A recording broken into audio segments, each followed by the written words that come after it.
Everyone, நான் உங்க vinegar. நீங்க பார்த்துட்டு இருக்காது அவினிகா இருக்கும். இன்னிலேருந்து 76 வருஷத்துக்கு முன்னாடி காந்திஜி அவருடைய முக்கியமான ஒரு ப்ரொட்டஸ்ட்டை ஆரம்பிக்கிறாரு. இந்த ப்ரொட்டஸ்ட்டை பார்த்தோன்னா டீட்டெயில்ஸ் நான் உங்ககிட்ட சொல்கிறதுக்கு முன்னாடி நான் உங்ககிட்ட ஒரு கேள்வி கேட்கணும்னு நினைக்கிறேன்.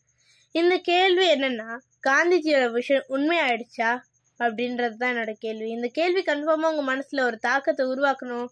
அதுக்காக தான் இந்த வீடியோவையும் நான் எடுக்கிறேன். இந்த வீடியோட எண்டில் இந்த கேள்விக்கான பதிலை நீங்கள் கமெண்ட் செக்ஷன்லேயும் சொல்லலாம், இல்லை உங்கள் மனசுக்குள்ளேயே நினச்சி கூட பார்த்துக்கலாம்.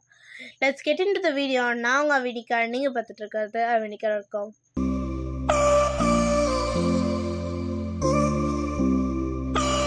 நான் ஆல்ரெடி சொன்ன மாதிரி 76 வருஷத்துக்கு முன்னாடி ஜனவரி 2 ஈஸ்ட் பெங்காலில் காந்திஜியால் ஒரு ப்ரொட்டஸ்ட் நடக்கப்படுது. இந்த ப்ரொட்டஸ்ட்கான ரீசன் என்னன்னு பார்த்தோன்னா, ரிலிஜியஸ் இன்டாலரேஷன் கண்ட்ரி ஃபுல்லாகவே ஸ்ப்ரெட் ஆகிட்டு வந்த டைம் அது. காந்திஜியோட வியூ அதை பற்றி எப்படி இருந்துச்சுன்னா, சுதந்திரமான ஒரு இந்தியாவில் எல்லாருமே ஒற்றுமையாக ஒன்று சேர்ந்து வாழணும் அப்படின்றதா தான் இருந்துச்சு. ஆனால் இந்த டைமில் யாருமே அதை புரிஞ்சுக்கல. ஏன்னா நிறைய ஹிந்துஸோட மனசுலேயே இந்த போராட்டம் காந்திஜி இஸ்லாமிக் ரிலிஜனுக்கு அதிகமாக அகாமடேட் பண்ணுறாருன்ற மாதிரியான பிம்பத்தை உருவாக்குச்சு. அதுதான் அவரோட படுகொலைக்கும் காரணமாக இருந்துச்சு.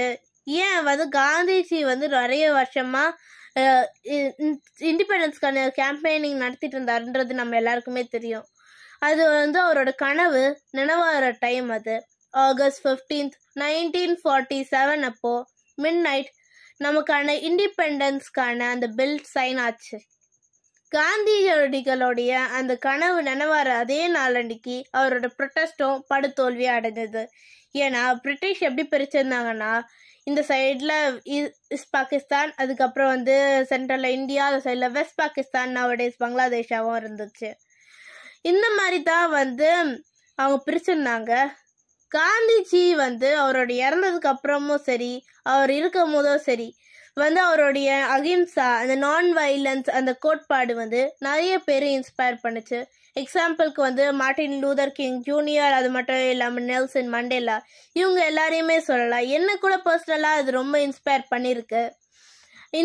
இப்போ நான் ஃபர்ஸ்ட் கேட்ட கேள்வியை உங்ககிட்ட கேட்கணும்னு நினைக்கிறேன். காந்திஜியோட வியூ உண்மையாயிடுச்சா?